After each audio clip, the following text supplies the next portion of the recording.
Welcome everybody to the Chess Lab. Welcome to the Russian School of Chess part 4 of my YouTube series, because the video series I'm watching, we are at the beginning of this video, which is the third video.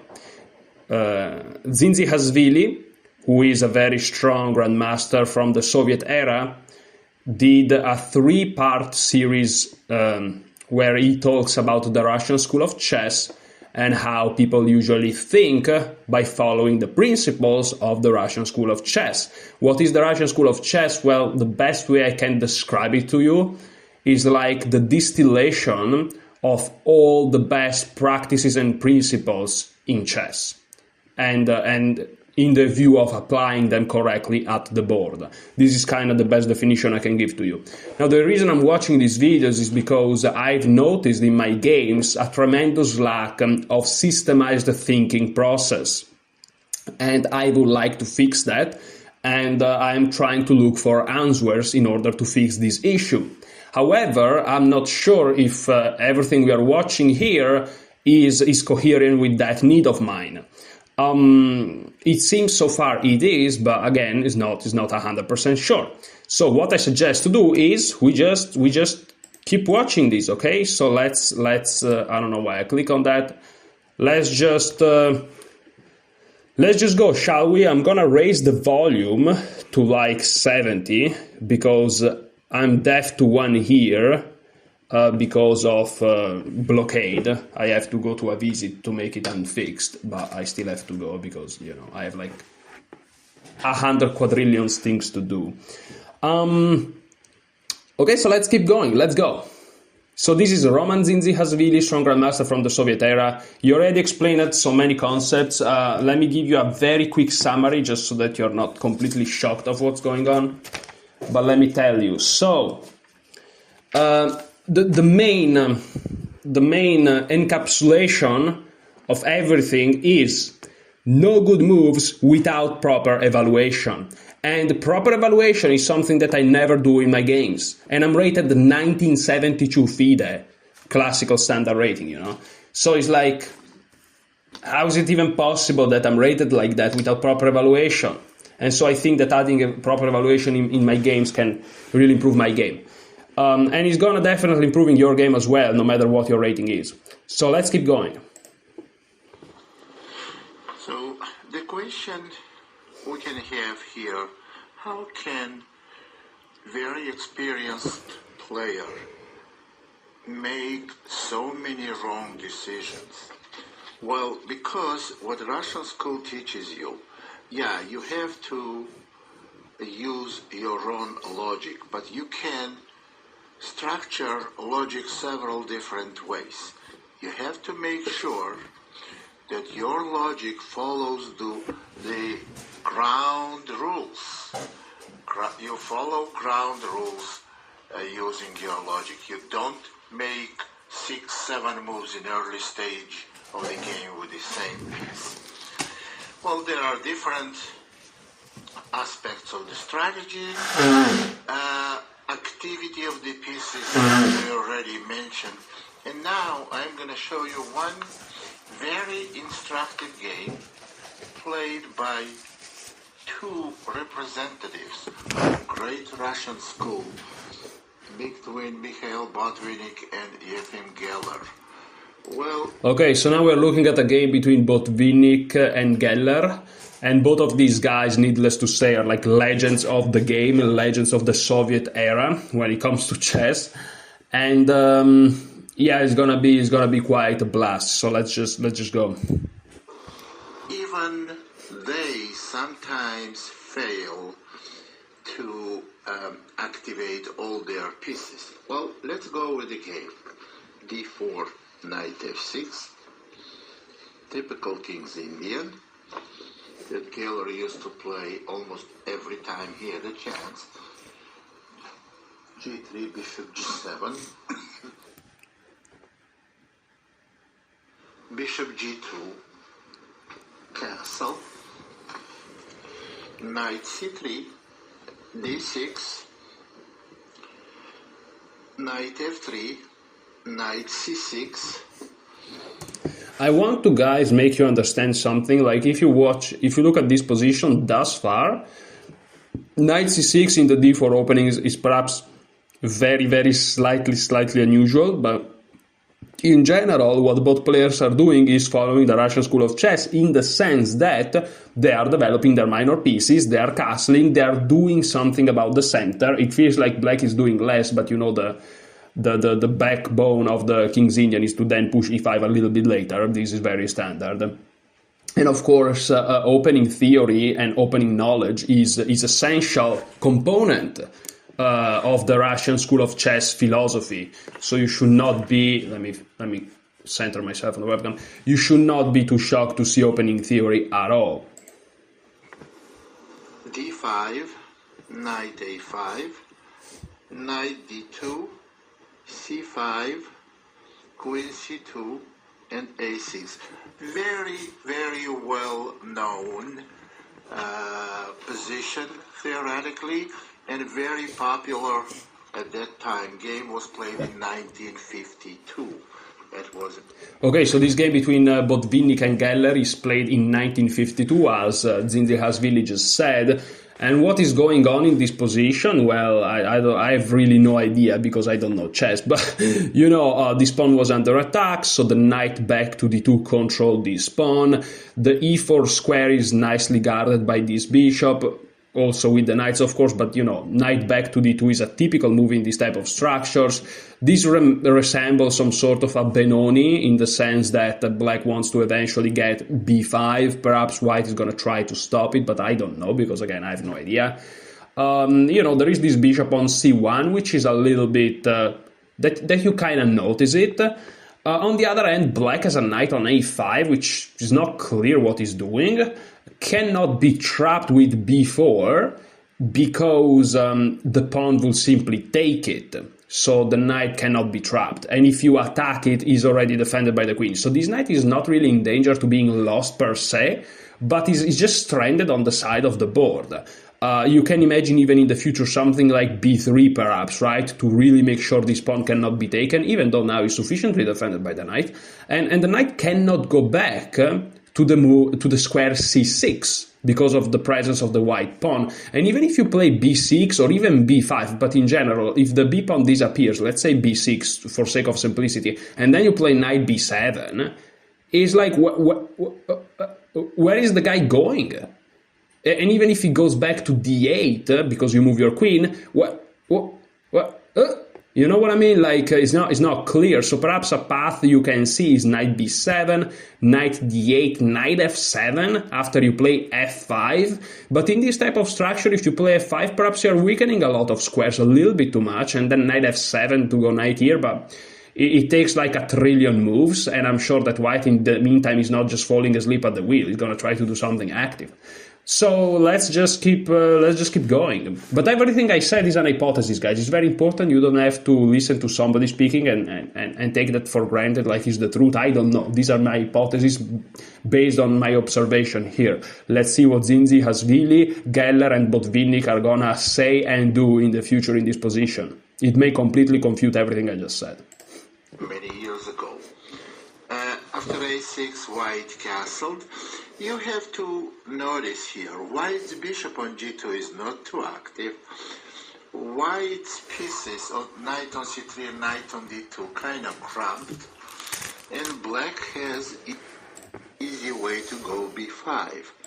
Okay, so already something that goes against what I believed about the position.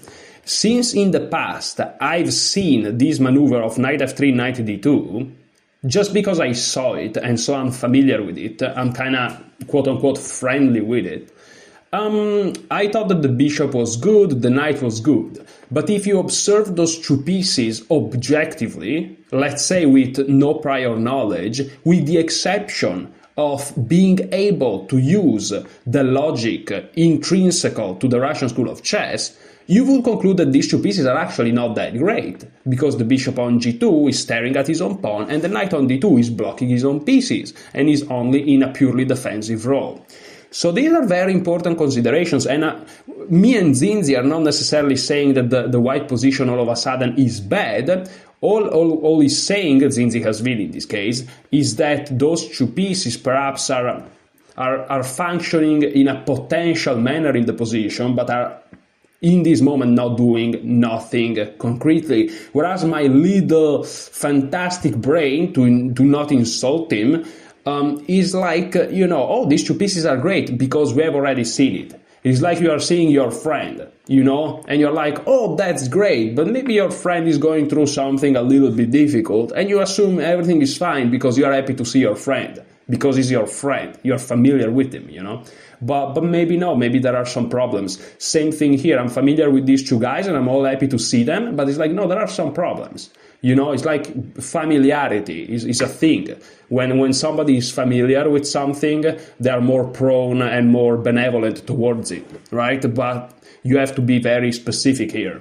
So this is like very banal. This is a breakthrough that I've just done in my chess understanding. Just because I've already seen a certain piece conformation, it doesn't mean that it's good per se.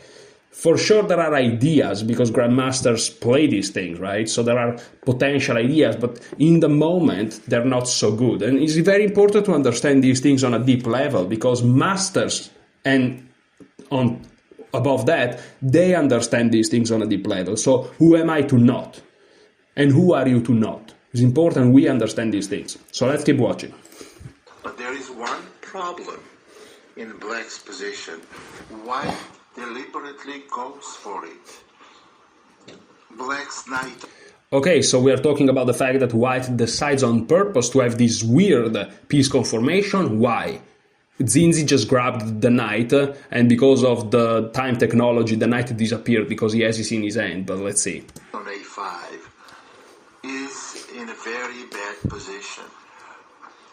That knight is not in danger, of course. It's not in the danger of being captured or trapped, but is totally out of play.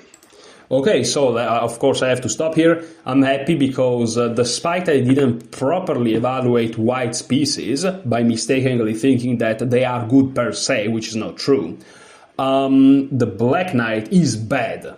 And this I correctly evaluated. Also adding that he's not in danger to being captured or trapped, but is in, of course, a terrible spot. So I'm happy about that. And you may say it's obvious. Yeah, okay, but I thought it was also obvious that these two pieces are doing a fantastic job.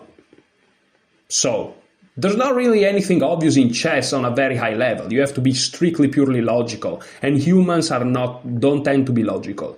I'm not logical, for example. I have to learn and try my best in chess to become as logical as I can, but I'm not logical. And you may believe that, but you are not logical either. No one's logical. This has been studied, because you may or may not know this, but I am in trading, I'm in investing in the financial markets, and of course psychology is an extremely important component, because in the end of the day, all you have to do is to click two buttons, that's what you have to do. If you click the right buttons on your keyboard, you become like a billionaire, right? But of course nobody does that because we are incapable of that. And an important component is the different level of cognition. This is something I've learned from a mentor of mine.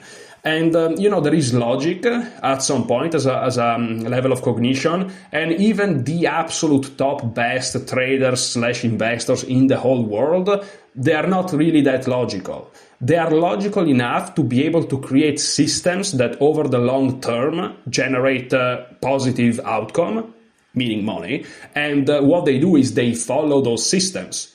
But the systems are logical. A human cannot be logical rather than enough to yes, okay, I created this system which is profitable long term and I follow it. That's the best, the top investors and traders in the world. We are talking about billionaires, guys. They do.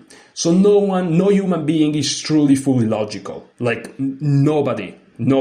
You may believe it of yourself, and you may be very smart, really, but you're not fully logical. No one is. So, we are learning here to try to be as logical as we can, reasonably. Okay, so let's keep watching. Bishop f5 was played, e4, and now bishop d7. Yeah, so here I don't know what Zinzi is gonna say, which is even better because it allows me to like say my own things. Here, basically, something I've learned about Benoni structures is that one reason behind knight to d2, for example, which is a big line in the Benoni, is that Black is cramped, he has less space, and so under a strategical concept, under a strategical standpoint, Black would love to trade some minor pieces, right? And of course also execute the b5 push. That's why the bishop is coincidentally on d7. Of course is on d7 on purpose. But you know, bishop to g4, bishop takes f3 is an idea. Even giving up the bishop, but it relinquishes white's control of the e5 square and it trades a pair of minor pieces, so the knight has more squares without blocking the bishop. One reason behind knight d2 is to prevent black from being able to trade minor pieces. So now you're noticing this bishop on d7, which if he is able to allow b5, then is great, but if he is not, then it sucks. And also the knight on a5, which is stranded, right? And even this knight here and this bishop here, like, they struggle a little bit to coordinate, really.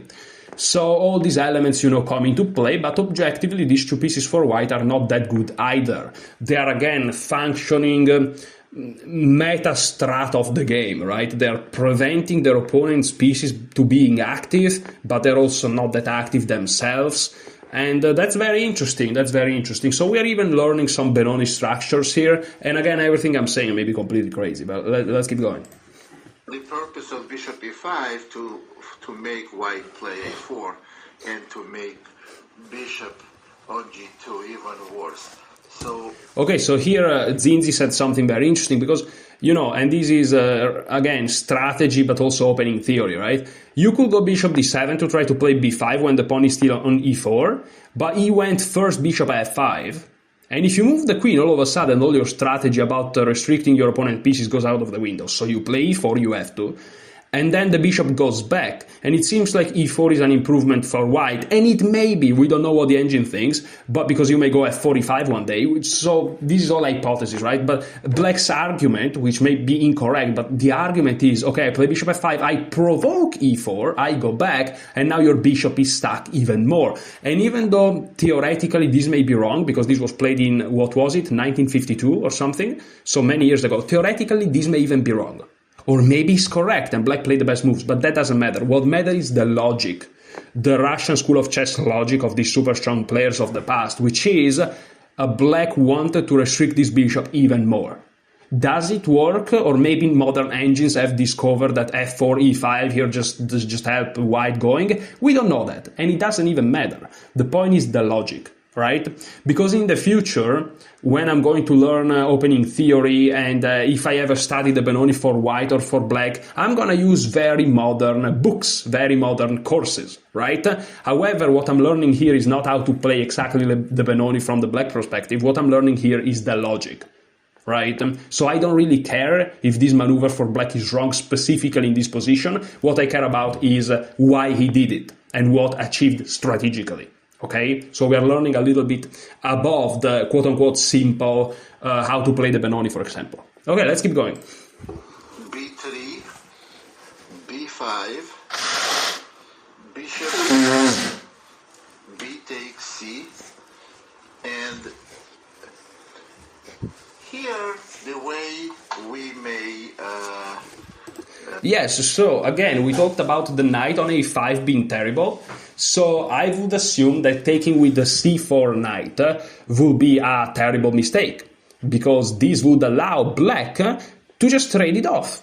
And black manages to trade one minor piece, and not just one minor piece like random, but sorry, a very strong and a very terrible minor piece, which will be very strong for black strategically to trade it off. And also notice this bishop on d7. Yes, he managed to play b5, great, but also like what is he doing now? But let's keep watching. Think in this position, it would be bad mistake for white to play knight takes c4, because black has golden opportunity to exchange the bad knight. pawn has... Yeah, so as you can see, if you correctly evaluate positions, you play well. I'm gonna reread you this sentence because I'm gonna read it as many times as it needed, but no good moves without proper evaluation, right? In your evaluation that you may do now, you may do some moves ago, depending on when your theory ends. If you studied some Russian school of chess, you will conclude that this knight is bad. And so as soon as black takes, you should know that you shouldn't take with your knight, allowing this knight to be traded off. And you already know that taking with the pawn is the strategically correct thing to do. And of course, then you calculate, like, what happens if I take with the pawn? Checks, captures, attacks, threat of mate, you know, the usual. Black has nothing, okay, let me capture with the pawn. Of course, you don't blindly just follow these things. You have to calculate, right? Because maybe you take with the pawn and there was a bishop here and your queen is lost. Of course, that's not the case, but I'm just saying, right? So, of course, you have to be reasonable. You don't go crazy, but that's kind of the point. So let's keep watching.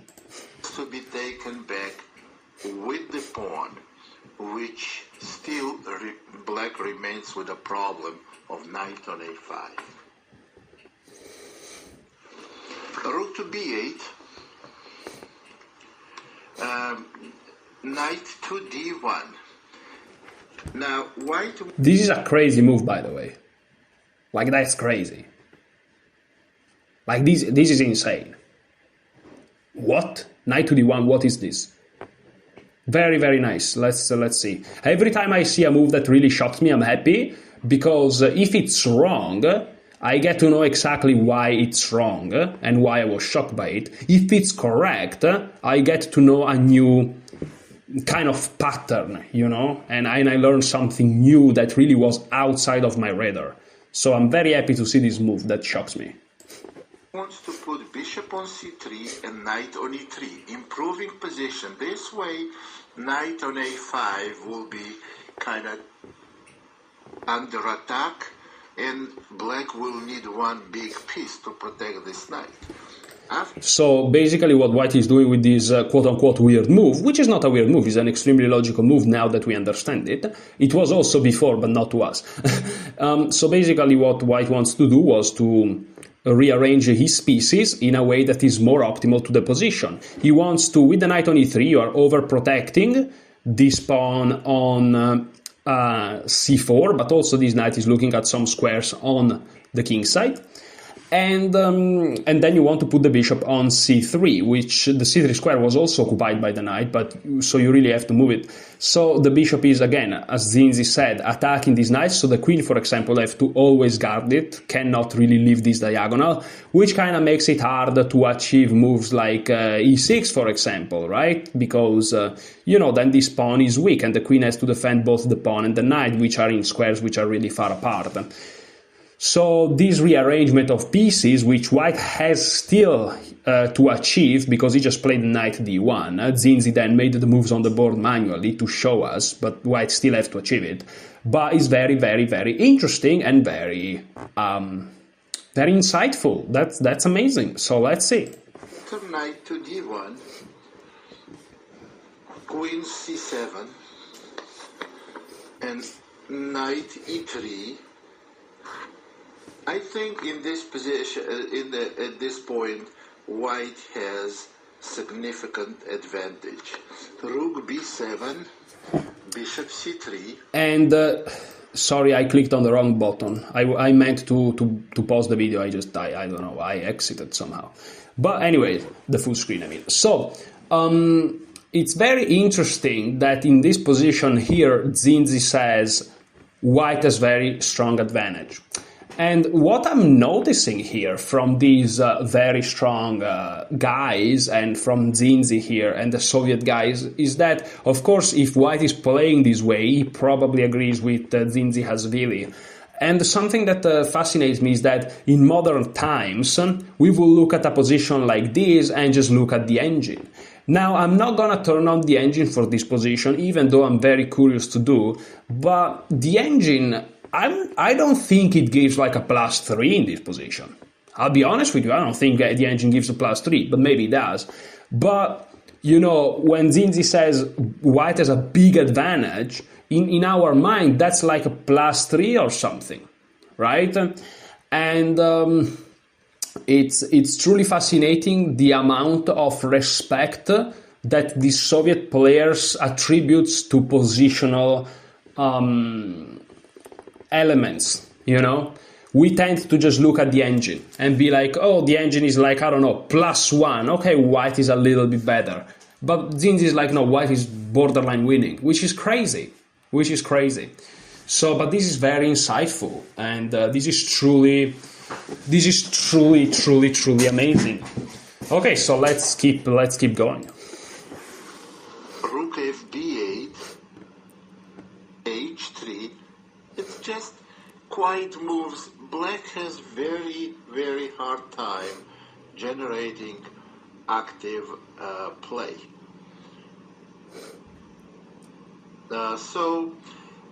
Well, what can we say here about this position? Black went rook b4. Now black is trying to give up the exchange to make good square for the knight. This is very, very insightful, by the way. Like what black just did is very, very nice.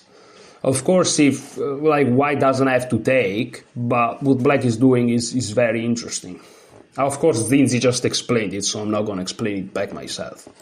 But white continues to play rook b1.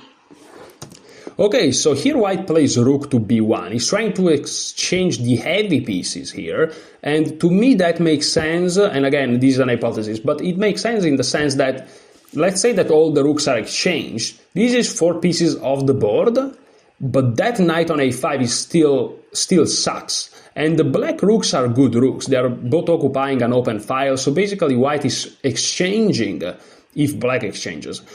He's trying to exchange, let's phrase it better. White is trying to exchange the active black pieces and leave him with the passive pieces. So okay, let's keep going. And now after rook takes b1 and rook takes b1, and again rook takes b1 and knight takes b1. Now we see one of the compensations for bad knight black had was the open b file. They don't own this file anymore because all rooks are exchanged. So bad knight on a5 is a real problem. So in this position, black plays queen b6, white goes knight d2 back, and as you see, black has no squares of penetration on the b file, and after knight e8. This is another important strategical concept. A player may occupy a file with one piece, like for example here the black queen is occupying the b file, but if there are no points of penetration like Zinzi phrase it, or infiltration, or entering in general, then your control of the file is kinda reduced to basically 0, right? Because the point of controlling a file is to then enter a rank that poses problems to your opponent, to infiltrate. But here blacks can't, at the time being at least. So, okay. Bishop takes g7. Bishops were exchanged. Knight takes g7. White has very clear advantage. Well, I was saying on previous DVDs that when you have light square b. And also something very important I feel like that I have to say is, like, in a position like this, if I was playing white, I would be all sad. I would be like, oh no, we traded so many pieces, black is kind of untangling, he has the b file, because now it's easy for me to say things like, oh, black cannot enter the b file and so white is fine, because Zinzi just said it. We all agree, right, that black's control of the b file is not that useful, but it's because Zinzi said it, and is basically explaining the position for us, and he's a super strong grandmaster. However, if you were playing a game, you would be concerned about this. That's the reality of it. Let's not pretend we're all genius grandmasters. Well, we will just be concerned, when in reality we should be happy. and I will say that the game is leaning towards a calm draw endgame, right? But in reality, the game is worse and worse for black. At least this is Zinzi's opinion, and I would assume White's opinion, which is either both Vinnik or Geller. I still have to understand which one is who, but both are very strong. So, you know, that's very interesting, right? Less pieces doesn't mean equality. This is something that perhaps Engis also used us to, but no, chess is much more complex. So let's keep watching. You have to try put your pawns on dark squares to make this bishop good and make sure the bishop is not bad. Here White has bishop on g2 and almost all central pawns on white squares. So what is doing Zinzi here is doing evaluation of the position. He's identifying that perhaps the worst piece compared to the current pawn structure is the bishop on g2, and he's kind of trying to figure out a way to improve it. Theoretically speaking, I should say, you should put your pawns on dark squares. But practically speaking, how do you do it? Because the C and D pawns, these two pawns right there, are kind of stuck, are blocked. But what about the other pawns? Let's see. Let me refresh your memory, what I said about this type of positions. If White's bishop is bad, that doesn't make Black's bishop good. Because when there are 7 pawns on the board, there's hardly ever good bishop because position is so closed. And also, White has potentials of going f4 and e5. So White does have a clearly better position. King h2. Okay, so White wants to go f4, which puts 2 pawns on dark squares, but not just that, he wants to go e5, which will help this bishop open up, and all of a sudden you have these very strong pawns on the 5th rank, which occupy a lot of space, and if Black ever takes, then all of a sudden you have the opportunity to push, and there may be tactics on this diagonal, and in general trying to open up the bishop. However, even if you open up the bishop, something I'm noticing is like, what is he doing on this diagonal? Well, perhaps the idea is to then occupy a central square with the bishop or with the knight to put even more pressure and stuff like this. Now, if you play f4 immediately, there are moves like knight h4, which kind of hits 2 pawns at the same time. So he plays the prophylactical king h2 to kind of make sure to get everything. Also, you may want to play bishop f3, d2, or bishop f1, e2, in the future, and this pawn would be unprotected once the bishop is on e2. So the king here overprotects these 2 pawns with the idea that in the future they're going to be protected perhaps only by the king, and so the king is essential here. Again, these are my hypotheses, guys, don't take anything for granted. We must be flexible with our mind, always remind ourselves that we don't really know what's going on, because otherwise we fall victims of biases. This is very important. Okay, let's keep going. Knight e8, f4, knight f6. Remember, Black plays with knight down. So we see, even if knight goes to b7, it can't go anywhere from b7. And if it goes to d8, that's a dead end also. So knight is absolutely doomed in this game. So after f4. So here Zinzi is saying 2 important things. One thing we already mentioned, which is the knight is doomed no matter the path he takes. But also, and a consideration that is obvious if you think about it, but also not, Black is kind of playing down a piece. Like, all White has to make sure is to defend this square and to not allow, like, to push this pawn so b3 perhaps becomes available. But, you know, that's very easy to do, and White pieces are in enough good squares to allow this. And so here on the king side / center, Black is down a piece, basically. And knight f6. White goes e5, Black goes knight e8. So as you can see, White is achieving this goal of putting the pawn on dark squares. The bishop has now at least the e4 square on top of the squares that he already had, so he's a little bit more active. And he's also looking at the d5 square, so he improved 2 squares in a way. And now the e4 square is available for white pieces, not necessarily just the bishop, also the knight. It's still not easy for white to make significant progress.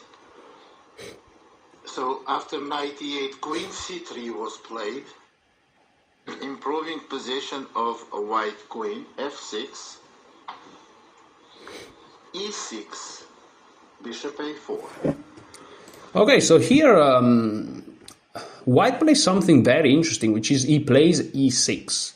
And of course, black played f6, which changed kind of everything here, right? But white is taking a tremendous amount of space. He has a pawn on the 6th, and he's controlling these two light squares, right? And one square is close to the king, so there may be some mating attacks even. And also this bishop here is quite restricted. This bishop doesn't have a square. The bishop doesn't have a square. And even if you play, let's say, knight g7, which is terribly passive, by the way, e8 is the only square from where it can really move anywhere. And if you start to push these pawns on the king side, you may actually get mated, because all of your pieces are here. And even if a bishop comes here, it's not super active. So, very interesting. Let's keep going. Now, white's light square bishop is real bad, but white has potential of pushing king side pawns and creating threats on the king side, because pawn on e6 guarantees them a lot of space on the king side and a lot of freedom of maneuvering. After bishop a4, bishop e4 was played, knight g7. Okay, so finally white occupies the square with his bishop, and so now the bishop is all of a sudden looking at least a little bit more active. 7, bishop to d3.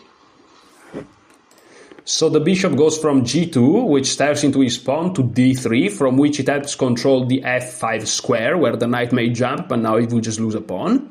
And it also overprotects even more the c4 square, and it also is guarding on this diagonal some perhaps squares of infiltration with the queen, which we don't want to allow. So overall this bishop improved in a way, right? So very nice. Knight h5, bishop e2, knight to g7. So here white is creating some normal threats like taking and ruining the structure and then achieving the c4 square and, you know, destroying black basically. But okay, the knight just goes back. Perhaps we see a repetition of a couple of moves and then white is going to try to switch it up. And here white goes for further progress on the king side where they have such a big space advantage. You see, what? And also I want to notice, sorry if I keep interrupting Zinzi, but I want to notice that now this knight is like, it's funny because it's not restricted by a pawn, but it's kind of restricted. If it goes here, you take it, and then bishop d3 or something, and like you can't defend this pawn, you're just going to win a pawn. And then black position collapses because he has no defenders. This again, hypothesis, I don't know.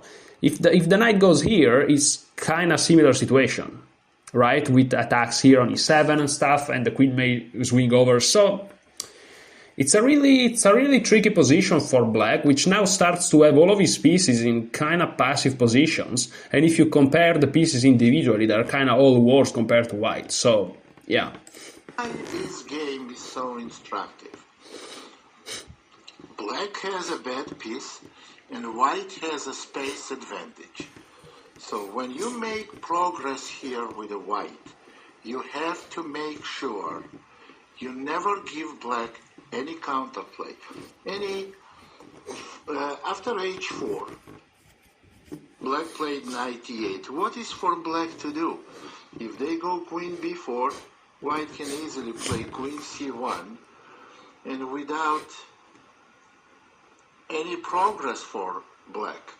Black has 3 pieces on queen side, and none of them can make any progress. So knight e8 was played, but after knight e8, white has total freedom to do anything they want. Okay, here I'm getting a little bit tired to keep interrupting Zinzi, but this is important. Like queen b4 I completely missed. And after queen c1, if you look at this from the outside, it seems like black is making progress, but no, it's actually stuck. And after queen b4, I was thinking, what about taking? Well, but this all of a sudden gives the c5 square for black, and it kind of gives life to black. Also, after they move the bishop, which is not super easy to do, but I guess they can do it somehow. They can consider pushing those two pawns and create a pass pawn on this side. So yeah, I was seriously considering taking queen b4, despite everything that I've heard, which is crazy. Like that would be a blunder. Okay, but now I realize it, so let's keep going. Bishop d3, and after knight g7, they went f5. Okay, of course, black has to try. Okay, so here at this point is also about calculation, because here it seems like you're putting your pawn on light squares, and of course if they take is great, but what if they don't? Well, if they don't, you win a pawn, and you activate all of your pieces. If they push, you take, and then push again, and black is getting murdered. So this is also calculation. Here I'm sure whoever is playing white, whether it's Botvinnik or Geller, calculated, I'm not saying until the end, but I think they already know they're crashing, practically speaking. But okay, let's see. Not to open position. In this game, actually, black never had any active plan, and they lost in a very few moves. Very, very instructive, and well, this game had a lot of interest. So I understood what positional squeezes are. And now it's interesting that a lot of players could do that. At that time in 1950s, it would take maybe like a world-class player like Botvinnik to conduct the squeeze. Now we can see almost in every tournament several games perform that way, because that's what school teaches you. Now, let's go to the other game. There is a game that I really like very much, was played between Botvinnik also and Keres. Botvinnik is a father of Russian chess school. Had a lot of good strategical ideas put into the game, and now you can see in almost every game some of these ideas are used.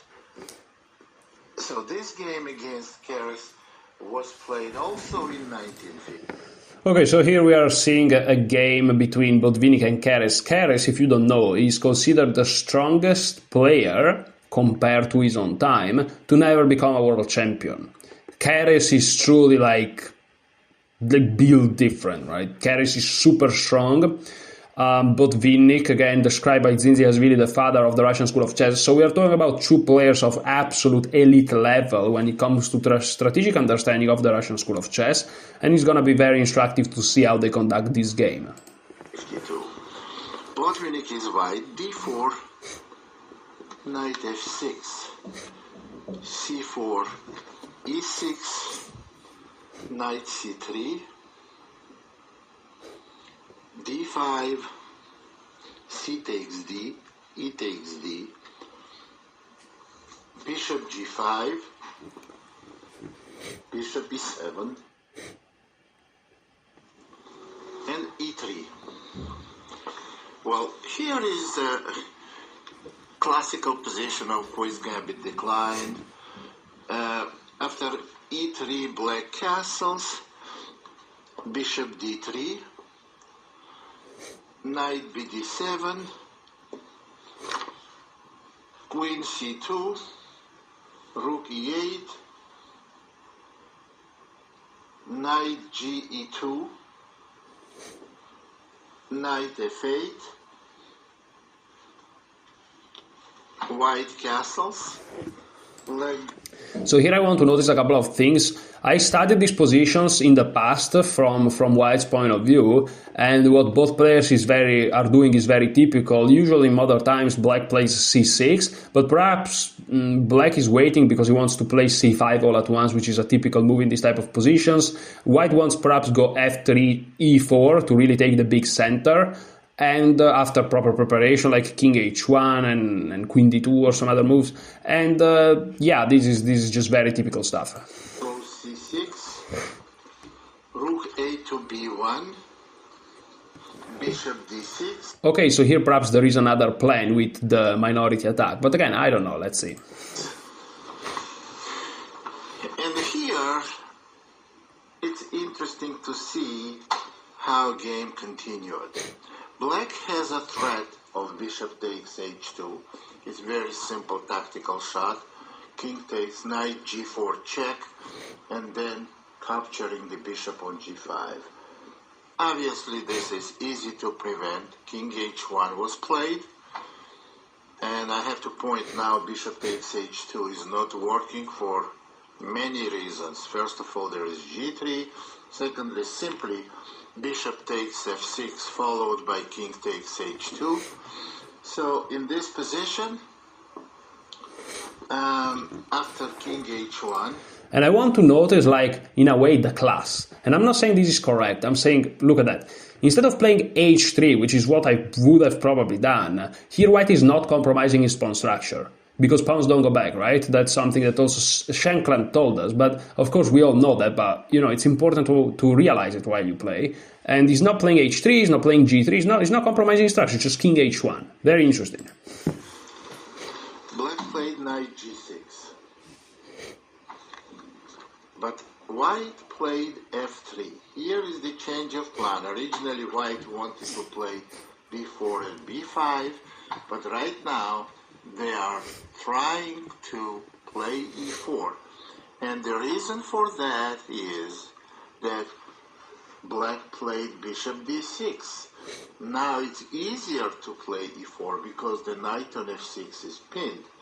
After f3, bishop e7 was played back, and now rook b1 to e1. So White is determined to play e4.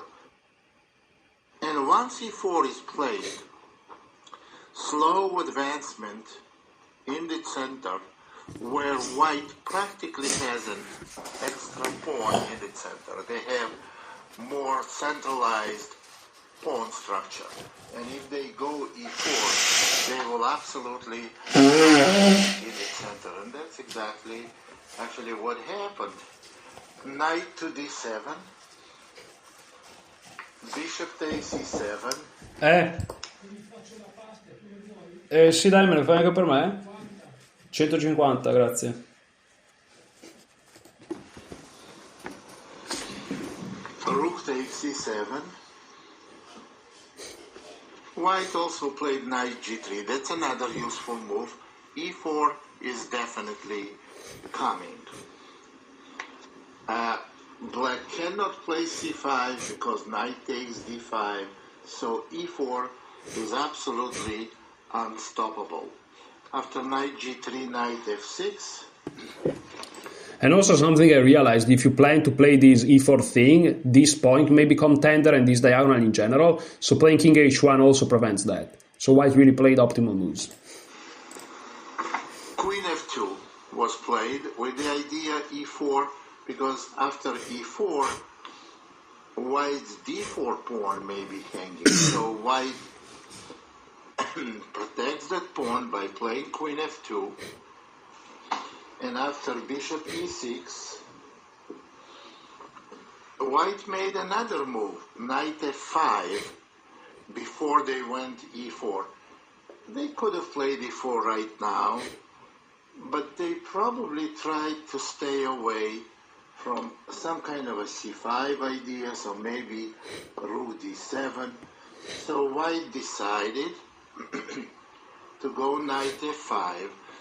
It's interesting that when you play moves like knight f5 and you delay your main idea e4, you have to make sure that this will be possible. It's not going away from you. And move or 2 or 3 later, you will be able to do this anyway. Bishop takes f5. Bishop takes f5. Queen b6. And finally, e4. D takes e. F takes e. And rook to d8. Now e5 was played. Knight d5, knight e4. White achieved position of absolute domination. White is dominating in the center. They have space advantage. They have very dangerous outposts for knight on d6. f7 is potential weakness. I would say white has decisive initiative at this point. Beautifully conducted by by white, by Botvinnik, I think.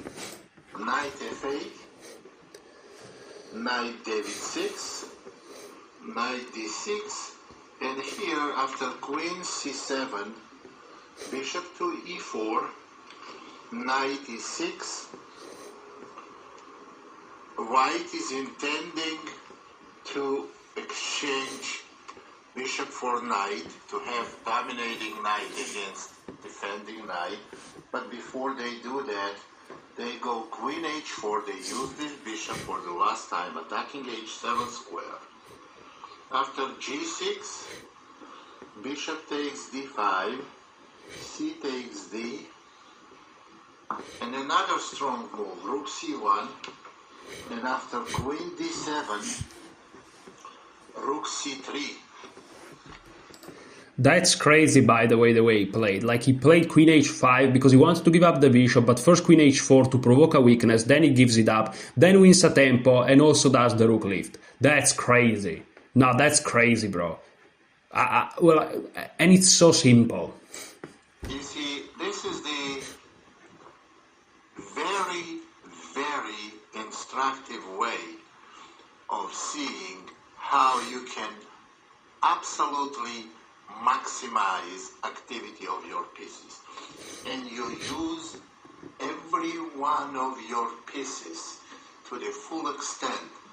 So here, rook is on c-file, ready to go to h3 or f3, depends on the need, and black is going to be absolutely helpless.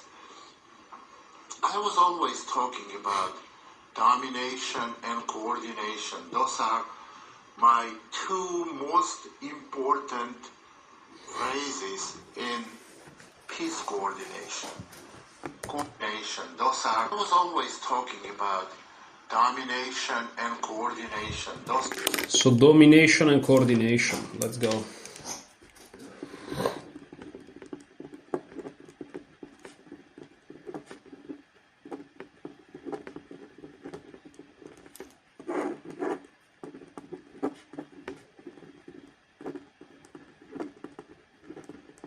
Let's go.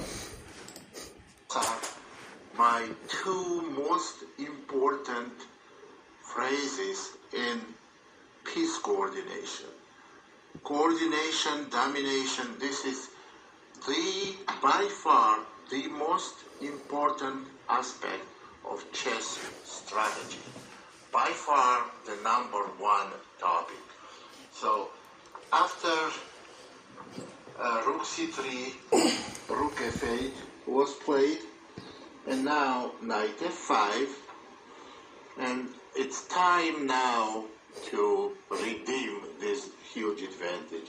Of course, taking is not possible because of rook g3 check, followed by queen f6.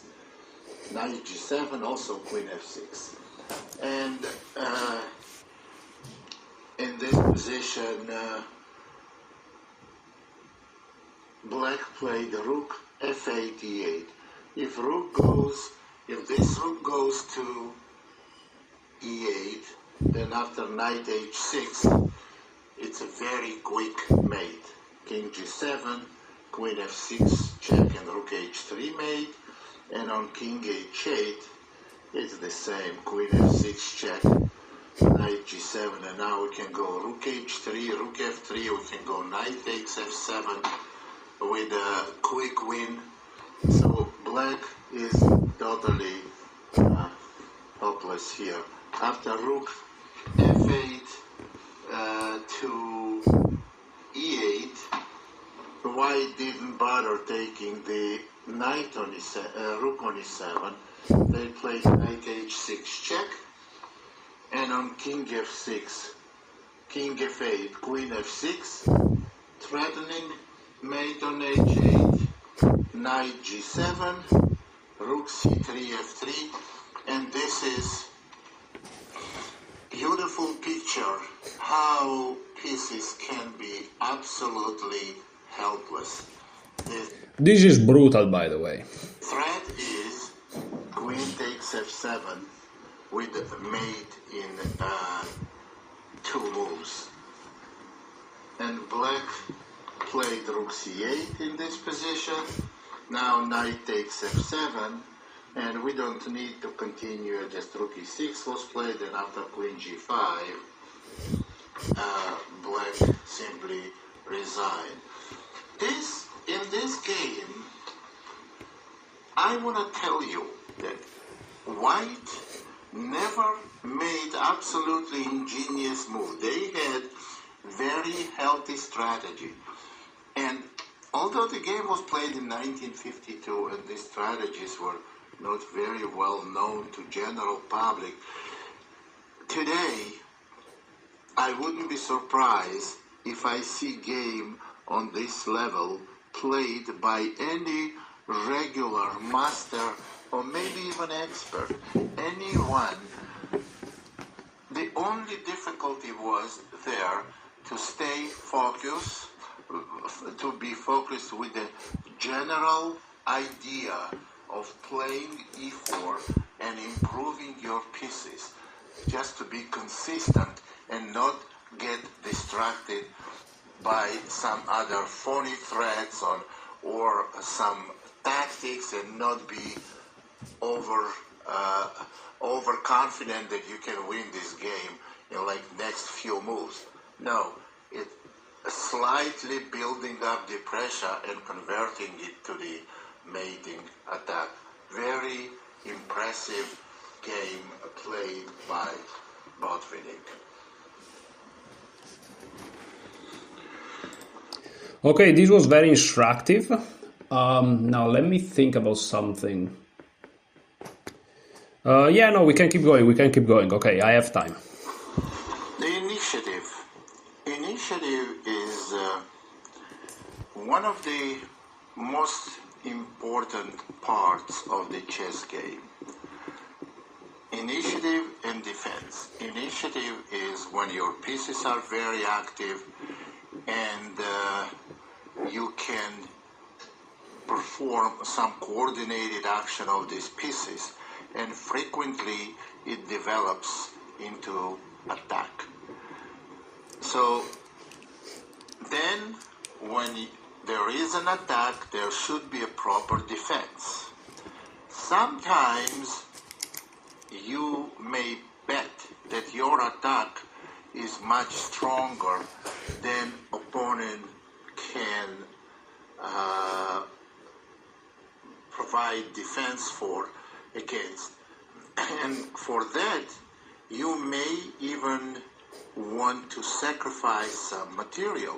This is called positional sacrifice, or for development, for space, for whatever. So these positional sacrifices, and sacrifice for initiative in this case, for quick coordination of the pieces that will help us to build attack. So I want to provide one game that I played in the Heraldica International Tournament in 1980. That was c4, c5, knight f3, knight f6. I played against some international master, knight c3, e6. Sorry guys, but it's so funny. He says, I played against some international master, like, you know, some nothingness, you know? And to us, international masters are like untouchable, but okay. e3, d5, d4, c takes d, e takes d, and we got with the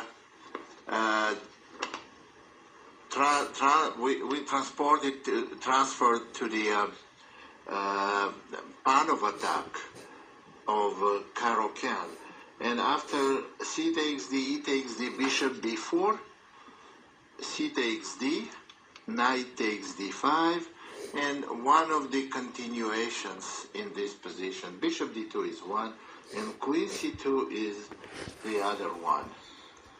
After queen c2, knight c6, bishop d3, and strangely enough, this is a pawn sacrifice. The reason why it played queen c2 is just to delay black's castling, because h7 pawn is hanging. But this move is a pawn sacrifice because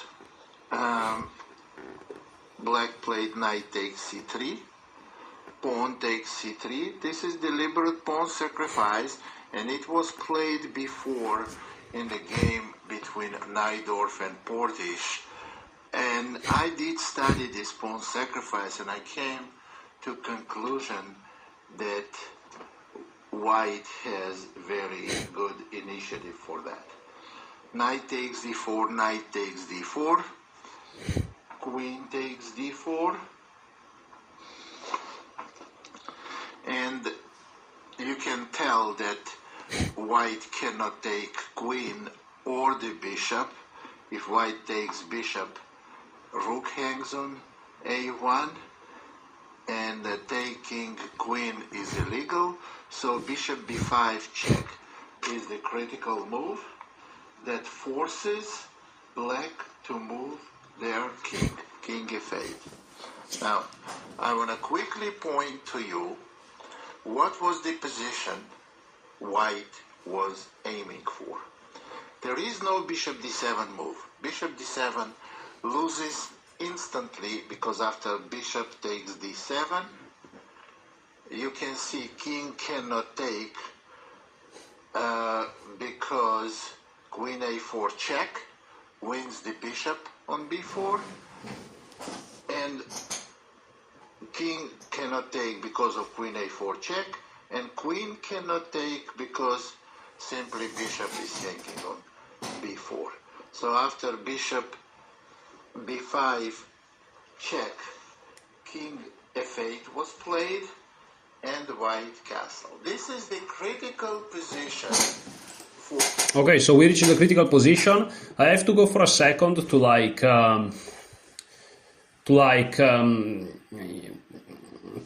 to make myself some food. While I'm gone, perhaps you want to enjoy the FIDE World Cup. The FIDE World Cup. They're following the FIDE World Cup, these guys, as you can see. Hopefully you can see the chessboard. Yeah, so you guys can enjoy the FIDE World Cup. Let me just for a second, sorry.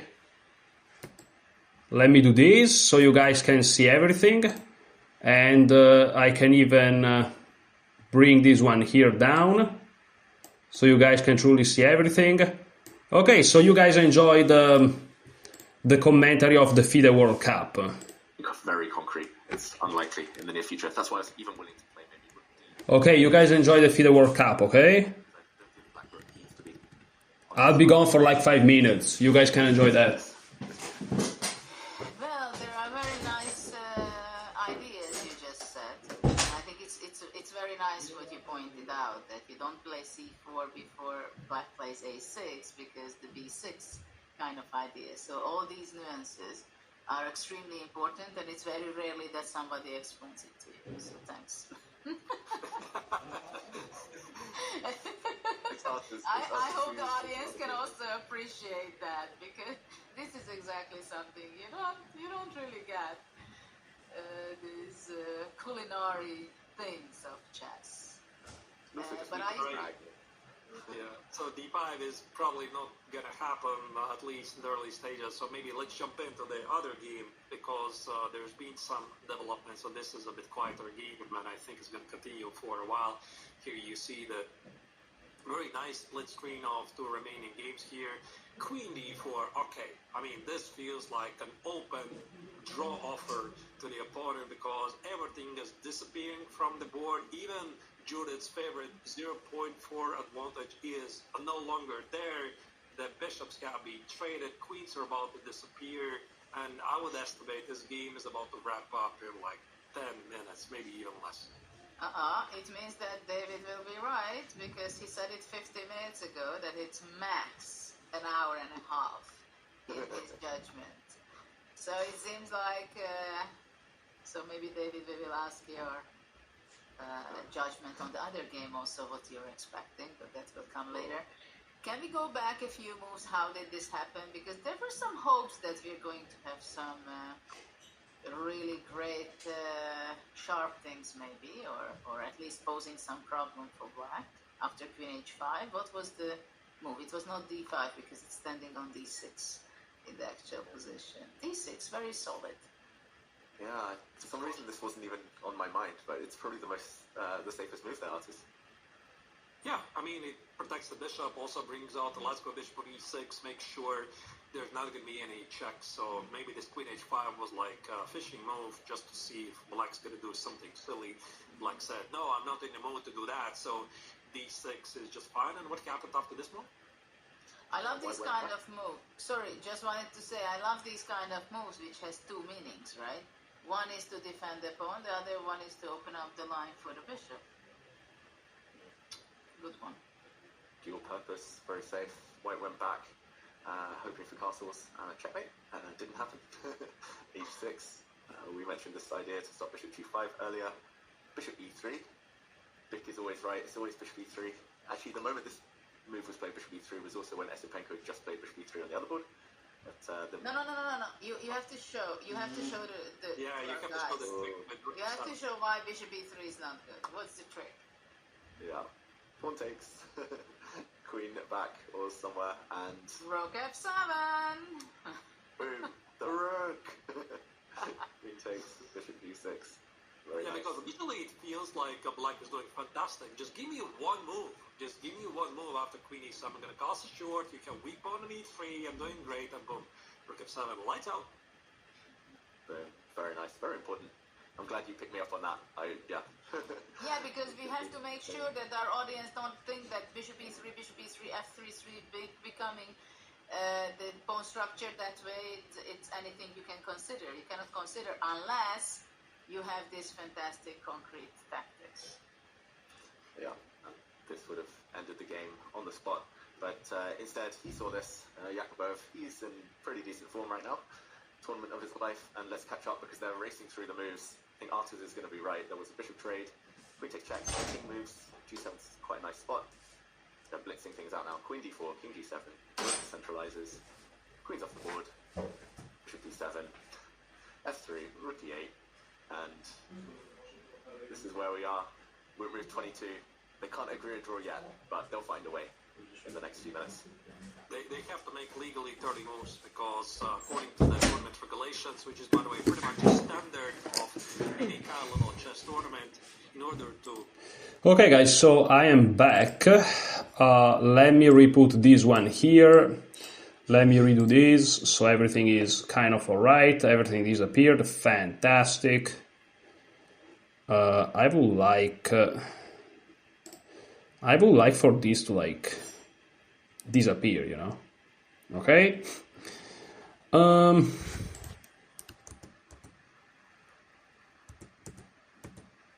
Perfect. We are back. Let's keep watching this game. So this is the critical position. There is a pawn here on c6 that can be taken, but Zinzi studied this, so let's see. For the pawn sacrifice. Well, actually, white sacrificed 2 pawns, but black did not take the c3 pawn. If queen takes c3, queen to e4 is very, very strong, and it's very difficult, maybe impossible, for black to defend this position. So what happened in after white castled was queen e5 played. Now bishop takes c3 is even worse because white can go bishop a3 followed by rook d1. That will win the game quickly. After queen e5, here c takes b, and the queen takes b5. Well, of course, taking rook on a1 is suicidal because after bishop b2 the game is over. Queen is lost because on queen takes a2, simply bishop takes g7 wins the queen. So what happened in the game, in this position, black played queen takes b5. Okay, here I would... Oh, there is a pawn on g7 also, wait. Okay. I would just quickly perhaps try to do some evaluation of the position. So material, white is down a pawn, we have established that. Space, well, white has some space on the queen side, technically speaking, right? And there is also a4 here that can be played, because if the queen takes, bishop a3 wins the queen. So a4 can be played with tempo, gaining even more space. Development. When it comes to development, sorry, king safety, here we go, more important. King safety, white is much better. I mean, much better, is definitely better. But also piece activity and development. I will say that the black queen is more exposed than active, whereas the white queen is just active. The rook on a1 is already serving a purpose, standing behind the a pawn. The bishop on c1 has a lot of squares to move, whereas the bishop on c8 is like very stuck, can only go to d7. And the rook on f1 is free to move, whereas the rook on h8 is really quite stuck. So it feels to me that all of the white pieces are kind of better than the black pieces, more active, more space, and in general, just a better position. However, he's down a pawn. So let's see. The evaluation is probably...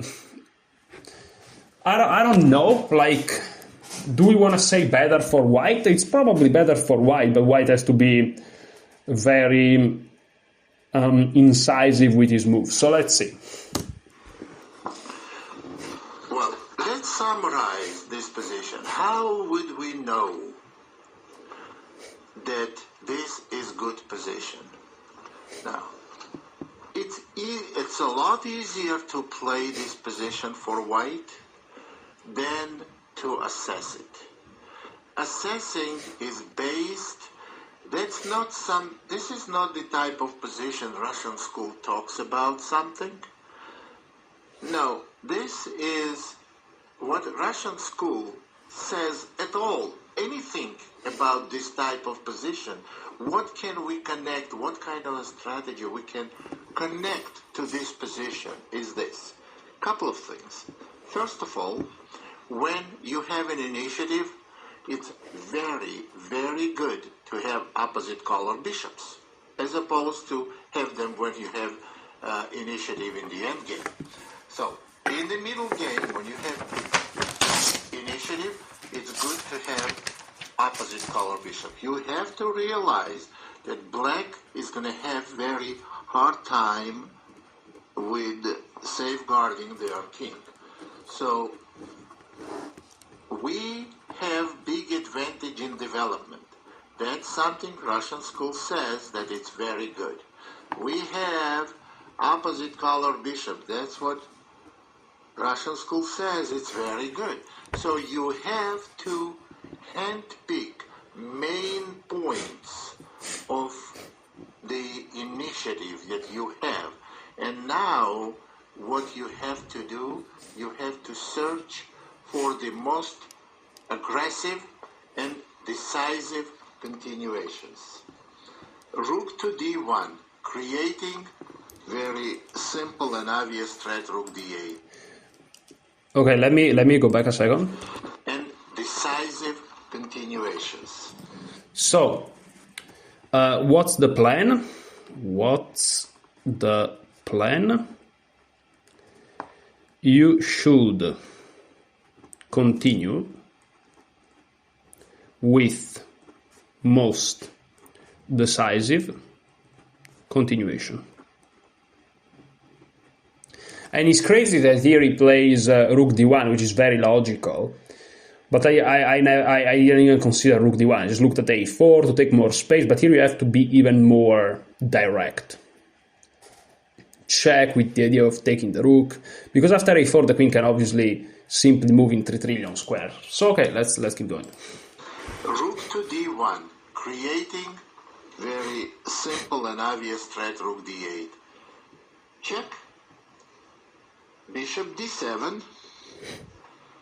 And now we try to break the coordination between bishop and the queen by playing a4, queen c6, and now queen d2.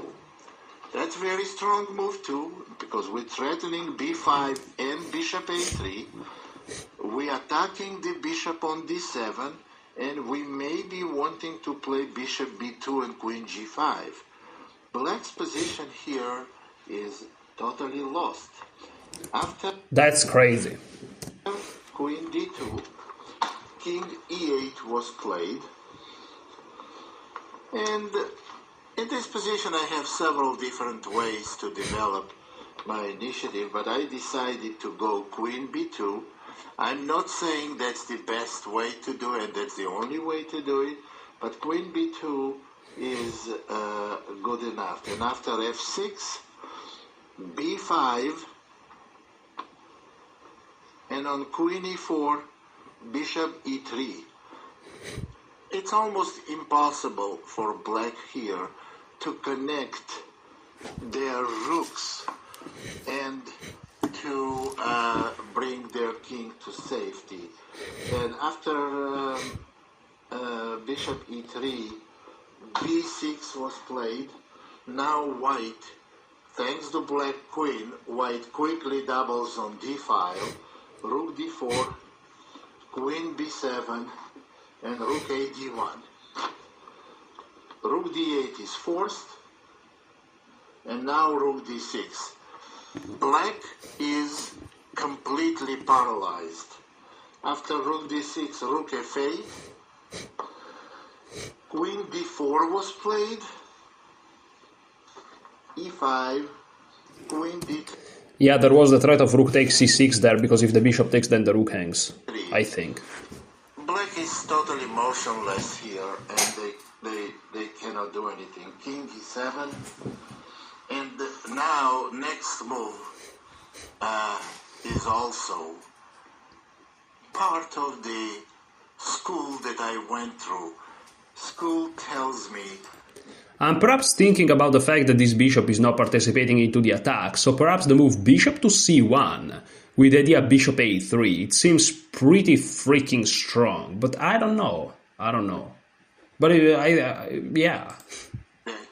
To constantly try to improve position of your pieces unless you have some tactical shot and quick win. If you don't see a quick win, try to improve position of your pieces. I could have taken on h7, but I didn't see conclusive decision here. So what I did, I made here very strong move. Actually, I'm proud of this move. And the move is bishop to c1. Yeah, that's a very good move. Very, very strong move. And something beautiful, it almost touches my heart. It's like, it makes me smile. Like, Zinzi Hasvili is a super strong grandmaster. is playing an international master, and he finds bishop c1, right? Which is a very logical move if you think about it, but he's proud of that move. Like, he's happy to have found it, you know? This is so sweet if you think about it, you know? Even strong grandmasters, they're just happy like we are when they find a strong move. So that's kind of cute in a way. Anyways, guys, I have to go for a second because I am dealing with preparation of food. You know, I'm Italian. I have to kind of, I have to respect the traditions, and so I'll leave you guys with these broadcast of the 2025 World Cup semifinals. We have with the white pieces Andrei Esipenko, with the black pieces Wei Yi. And yeah, you guys can enjoy that. Esipenko has a very slight advantage because the engine said so, but you guys should evaluate the position using the Russian School of Chess. As a matter of fact, I'm gonna do something for you. No, okay, I'm not gonna do it because, you know, it would be a little bit brutal, but you guys shouldn't look at the bar, you know? It doesn't matter. So enjoy that. It comes, yeah. But actually, Queen on F7 stands jumping. I like it because it gives an option also. After all, I was saying before that after H5 you don't go Rook E8, and maybe I was wrong. Because maybe after Queen F7, protecting the H5, Rook H8 might show up at some point. Maybe also Queen G6 just to kind of ask the G-pawn what it wants to do. If it steps to G3, maybe lose some flexibility. Invite H4. Wow, Bishop B5 played. Uh-oh. This is something very concrete. Is he But that really was inviting. Yeah, but is he really threatening to take on C6? Because can we maybe make some random move on the board? So yeah, A6 makes perfect sense. And bishop takes on C6, B takes on C6. Am I happy with this? I mean, I can weaken the king a bit, maybe C4 here and Queen A5 something, but it doesn't look like Black is experiencing a lot of issues. Maybe even King B8, Bishop B8, Bishop B7, and play C5 at some point, or even play C5 right away. Yeah. Oh, Engine does find something here. Yeah. King B8. What's the issue there? C5 maybe, and your position is a bit awkward. Yeah. Or check in C5, not sure which order. Yeah, maybe this is a bad pawn structure for Black, since the white rook now can get access. No, but maybe you should go Queen B4, Queen A4, and then C5. Mm-hmm. So here. Yeah, Queen B4, Queen A4. That's clever. That's very clever. But wait, guys. What if after B takes on C6 and yeah, this looks pretty bad for Black. What if Black plays C5 first? Mm-hmm. Like that's the point. But that seems to be the only way.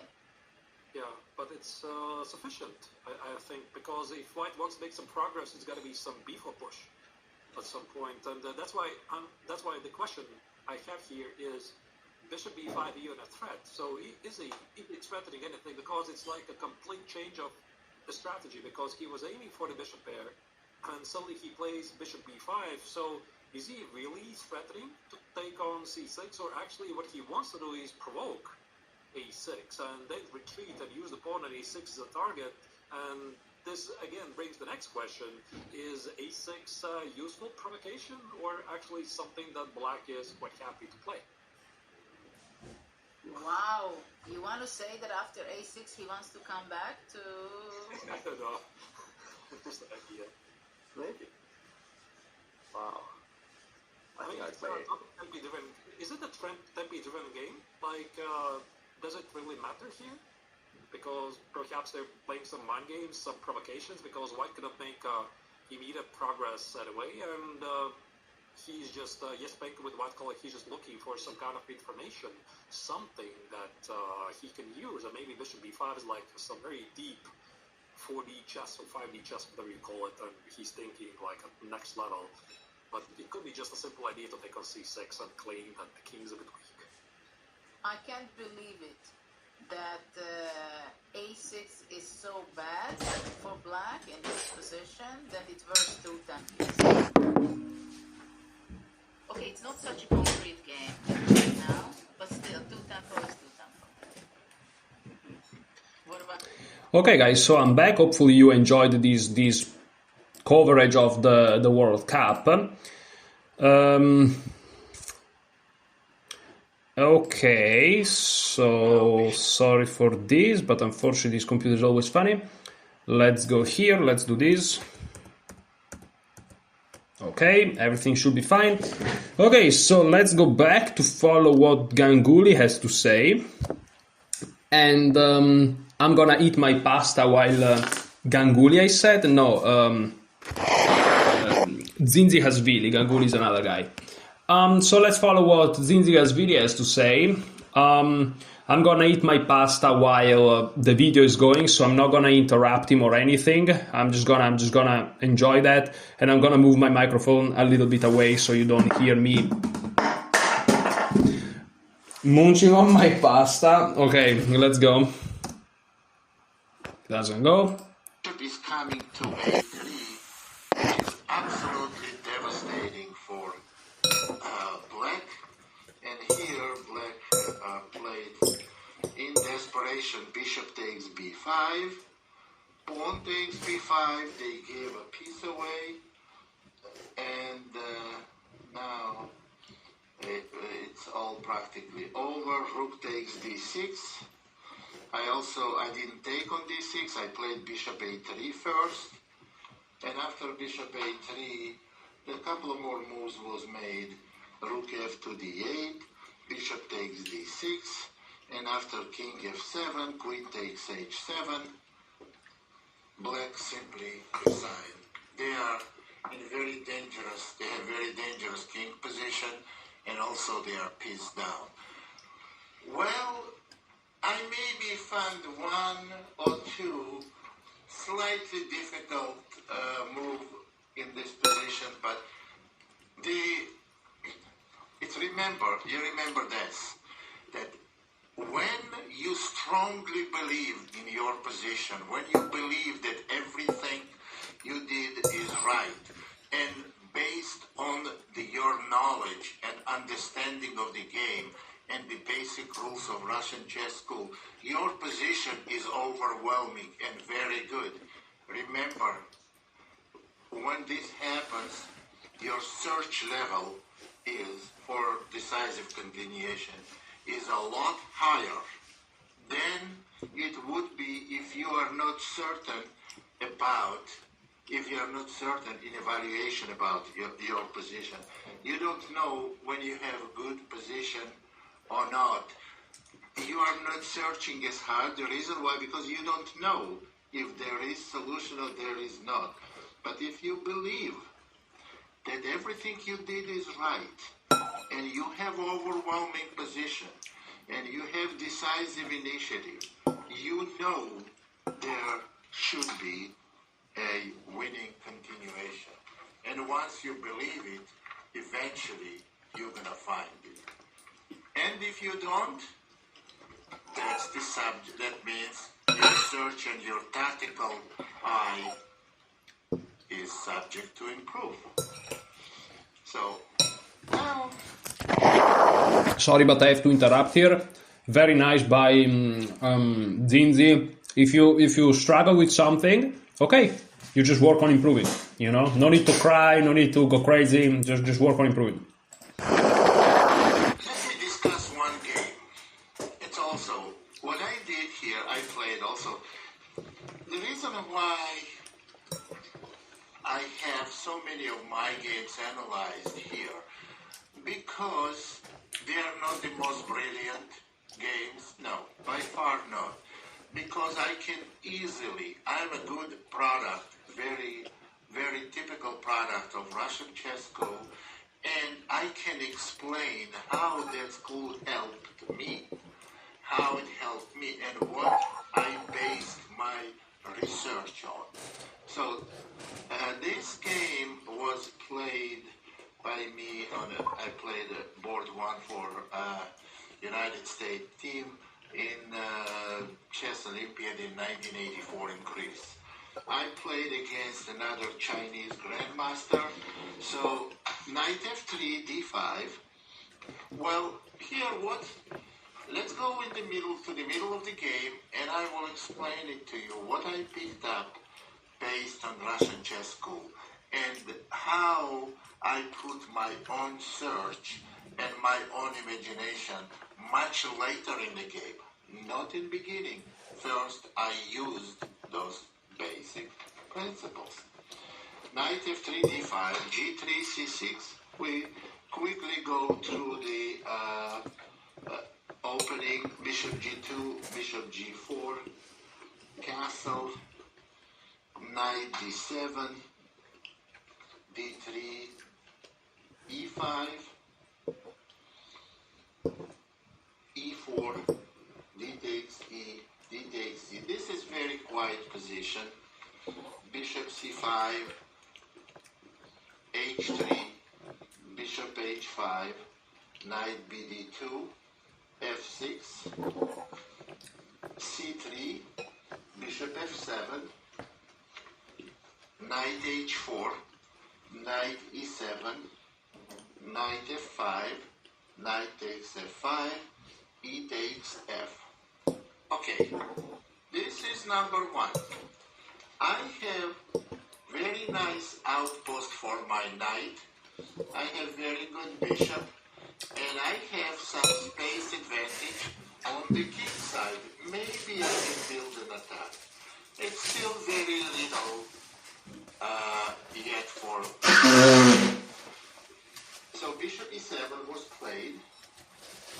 The purpose of this move to prepare themselves for knight e4. I played knight e4 and knight to c5. Well, it's very powerful knight, and it's obvious that black wants to exchange by playing knight c5. Okay, I don't want to exchange queens here. This because I want to play, because if I exchange queens, I hardly have any advantage. So I have to move the queen. Queen goes to g4 because attacks the g7 pawn and makes castling impossible because of bishop h6 check. My opponent was prepared for this move and went g5. After g5, I played bishop e3, knight takes e4, bishop takes e4, queen c7. Black is trying to castle. Castling kingside seems very dangerous because of white's potential attack on the king side. So they try to castle queenside. Rook fd1 stopped that attempt. Now h5, queen e2. And here, let's talk about position. I can tell that my two bishops are better than my opponent's bishops. My king is better placed, so black still has to safeguard their king. Castling is very dangerous here because of bishop f3, and there is no good way to protect h-pawn, and h4 will dangerously weaken black's king position. On the other hand, black must bring their king to safety. So they play h4, obviously expecting g4, and if they castle then, that would minimize white's advantage. h4 was played. Here I made a very strong move, king g2, that still makes white's black's castling very, very difficult. If black takes on g3 and they castle, white still has potentially very dangerous attack on the king's side.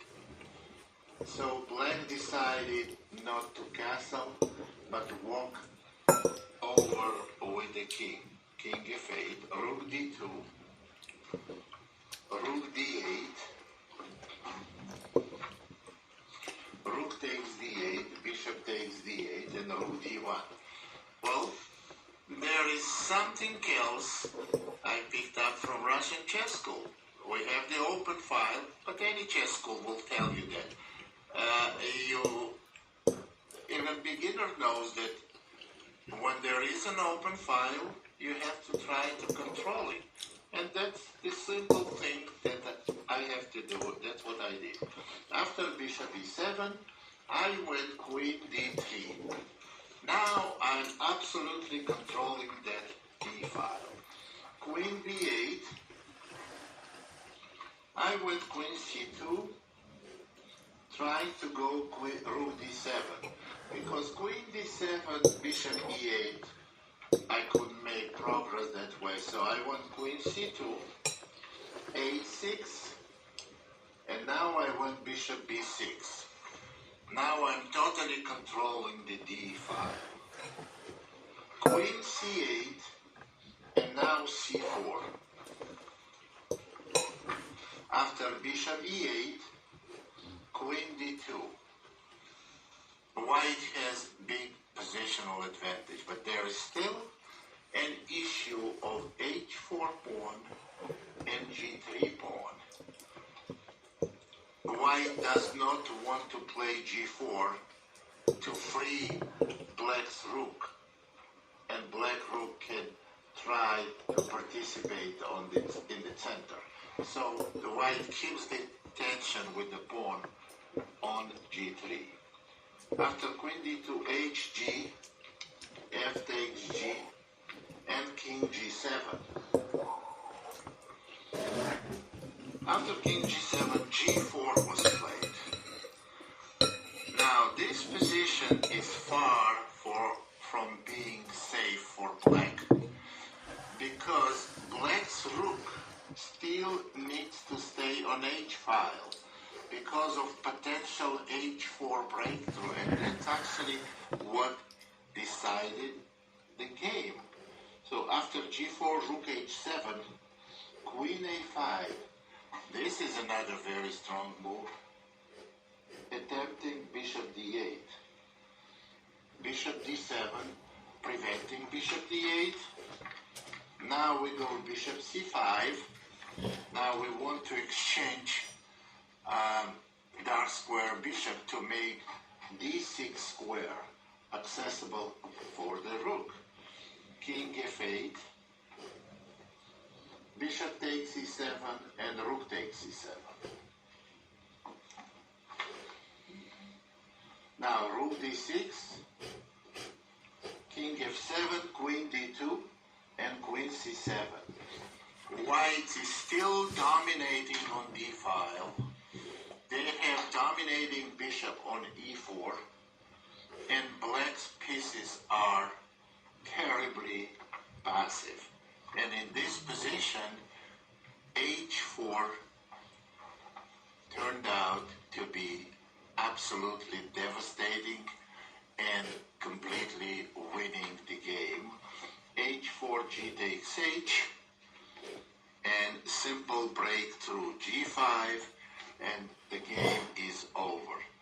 So after g5, f takes g was played. There is no good defense, threatening rook takes f6, f takes g, and now f6, and it's all over. Rook is hanging, rook cannot move because bishop is hanging.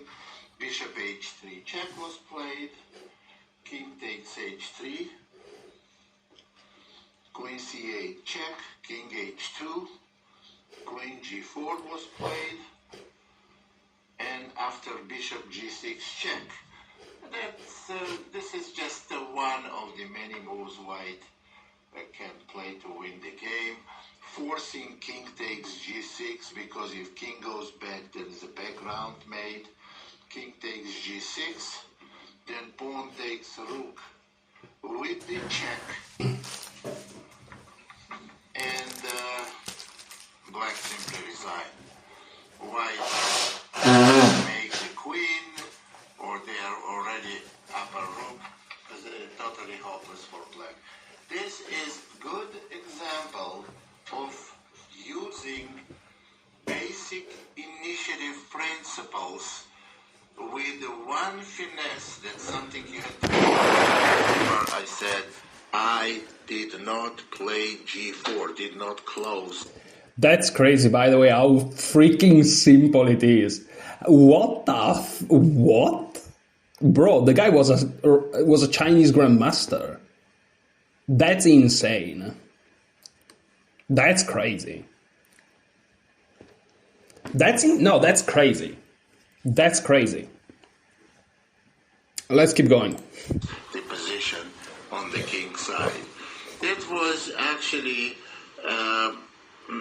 some people did say this is a great example of Russian school. It's not absolutely fantastic, no, but it's very consistent. It's very typical. The Russian school of chess is all about learning certain principles. And once you see them, and you think already, oh, you know, and you're ready to use it. And this is often very wrong. Everything you do in chess, everything you learn needs to be practiced, needs to be performed by yourself. Only then you know what is this about. Very, very insightful. So we have to practice, guys. Understanding is not enough. You have to do it yourself more than one time. Well, that's why when Russian School of Chess recommends openings to play, that's why they always recommend to play first move e4. And that's for players who wants to learn a lot about the game. Because by playing e4, it's a lot more about coordination of the pieces, active play, tactics, calculations, defense, attack, everything. A lot more than in d4. Majority of very strong players probably play d4 more frequently than e4, but they already went through this school. They already know a lot that you, probably everything you have to learn. So that's why I always... Okay, so I guess that I'm gonna play 1 e4, unless something changes. I'm gonna create a very simple repertoire based on e4. recommend e4 and the openings that will help you to realize a lot about what attack is about and how to play, that will give you a chance to perform it yourself. And believe me, that's exactly the way it is. Well, in order for me to prove it, I have to go to hundreds and hundreds of examples and then only insist that I am right. But I am 100% right, and it's not my opinion. It's been proven, and this is something you have to take my word for. This is something been proven by Russian School of Chess by 70, 80 years of playing. The Russian school dominates practically in the world, and they all, every top player that they went this way achieved results a lot area than others, and they had better performance overall. Now, for black, I recommend frequently King's Indian. And the reason I recommend King's Indian because it's a lot of... Okay, so everything is falling here. I'm gonna write down something like opening suggestion to improve at the Russian School of Chess and to optimally execute on the ideas. So I'm gonna write it down. Openings to optimally learn the philosophy of Russian School of Chess. 1 e4 for white. 2 King's Indian versus 1 d4 for black. And we'll see. Strategy there, planned attack and everything. That may not be the opening you want to play for the rest of your life. It may not be your main opening weapon for black against d4, but that's by far the opening you learn a lot from. So, at first, I want to show you what type of positions you try to stay away from. Here is the King's Indian, was played by some master in the Simon against Garry Kasparov in 1991. And everything that was done by black most of the things was done by black was wrong. And here is the way it went. Okay, so to understand what's going on, white is played by Garry Kasparov, and we are in a simultaneous exhibition, so Garry Kasparov is playing multiple people, and black is one of those guys, and he's a master. So we're not talking about a random dude, he's a master, and he's playing the King's Indian, but he did a lot of things wrong, as Zinzi is explaining, and so we are about to see what... the way Garry punishes it, so let's go. Position, white went e4, d6, knight f3, castle, bishop e2, it's typical King's Indian, knight bd7, we castle, e5, queen c2, c6, rook d1, queen c7, d5. Kasparov is white. Now, here black made first very big mistake. And this is going to be extremely instructive for me because I never know what to do in this type of things. Like, should black push, trade, do nothing with the tension of the pawns, the c6 and d5 pawn? I don't know, so let's see. Black played c takes d. That's a big mistake.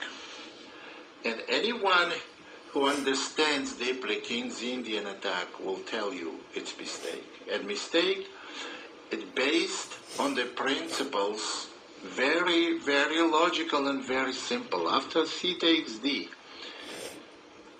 white clearly has space advantage on the queen side. Black's pieces have big difficulties coordinating and showing any activity on queen side. And that's where black opened position. Wrong. Right move is rook e8. That's trying on dc, bc, on queen d3 to be able to protect the pawn with bishop f8. And maybe much farther in the future, maybe close the center, but by no means to open the c file. cd, cd, knight c5, creating very cheap threat of knight takes e4. White played knight b5, forcing queen e7, and now knight d2. Knight on c. Interesting how that knight d2 move eventually comes along. You know, very, very interesting. 5 cannot stand for long. It will be pushed away, and then white will go knight c4. Black has very, very bad position already. And after knight d2, a6, knight c3, b5, white simply played b4. Now black is totally lost. By the way, that's crazy. This is crazy. Black is totally lost. This is crazy. What? I really don't understand chess. Let's go. And it's been only 17 moves, and black is totally lost. Because they're supposed to play for f5. Meanwhile, they open the c file. They have no space on queen side, and they are wasted about 3 or 4 tempos. Knight went to b7. Now knight on b7 is totally out of the game, just as we saw in one of the Botvinnik's games a little earlier on the tape. So if knight would go to d7, then knight b3 followed by knight a5, white's knight will access c6 square. Black's position will go down the hill very, very quickly. After knight b7, it's not much better. a4, b takes a, rook takes a4, and now a6 pawn is hanging, b5 is threatening, so black went a5, of course out of desperation, and after knight c4, they are losing pawn and losing game. After knight c4, queen c7, knight b5. By the way, that's brutal. Like, what the that's so brutal. Look at this position. That's brutal. We can practically stop looking at this game right now after knight. I know he's very serious, obviously, about it, but it's so funny. Yeah, we can obviously just stop to watch the video right now. That's so funny. b5, white won the a pawn and won the game very, very quickly. This is bad example to play King's Indian. Now, let me show you why I do say that King's Indian is very important to play for black, because you learn a lot. Let me explain that. When you play King's Indian, there are some rules that you have to follow. So I will draw the pictures of these rules. It doesn't matter what the moves are. Basically, with this pawn structure, black should absolutely stay away from any moves on the queen side. Black has to try for f5. I don't know, knight g4, knight h6, knight e8, or knight h5, but basically you have to go for f5. And this is the only way to play. The way you see, why would I say we have to play on a king side and not queen side? You see the pawn structure, c7, d6, e5, points direction c7, d6, e5, coming towards the king side. So this is one of the rules. So you have to play on queen side. You have bishop active, light square, potentially opening f-file and potentially pushing pawns on a king side. So this is the correct way. Completely different story if center stays open. Then we have to try to put pressure on d4 pawn somehow. What we can. This is just a very, very raw ideas. So, okay, I'm going to write it down. So, King's Indian's ideas. From black perspective, guys. Ideas. If white pushes d4, d5, then don't touch the queenside pawns.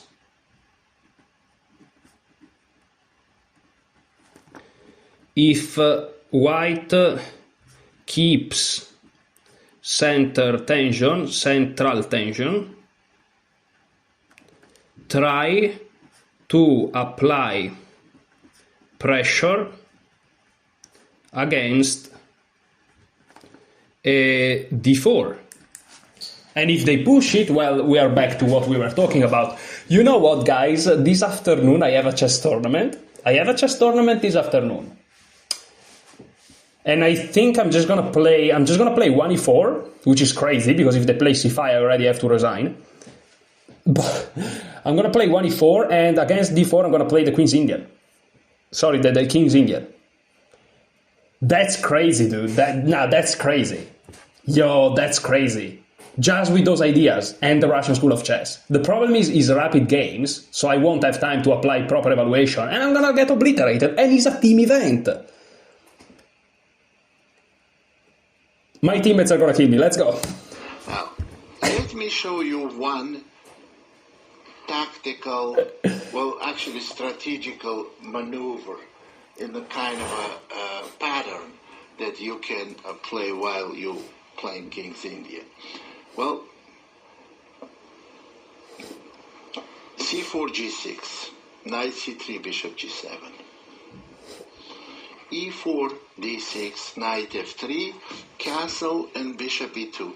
This is by far the most popular position of King's Indian defense. Here is one move I want to show you that is not the best move for black. But I want you to understand the ideas. This is something you may never have done before. So, bishop g4. Why bishop g4? Suppose white castles. You see, black tries, since they have space disadvantage, they want to get some very strong central square. And that square is d4. They go knight d7. You see, they already made two consecutive moves towards that plan. One is bishop g4, trying to weaken d4 square by eliminating defender of d4 square. Second move to open the bishop on d4 square. And now suppose white plays h3. I'm not making the best moves for white, but I'm trying to show you what we're trying to do. Bishop takes f3, bishop takes f3. And now we go knight c6. Finally, d4 pawn is under attack. White goes d5, black goes knight d4, and on bishop e3, c5. So this is not a bad position for black. What does black have?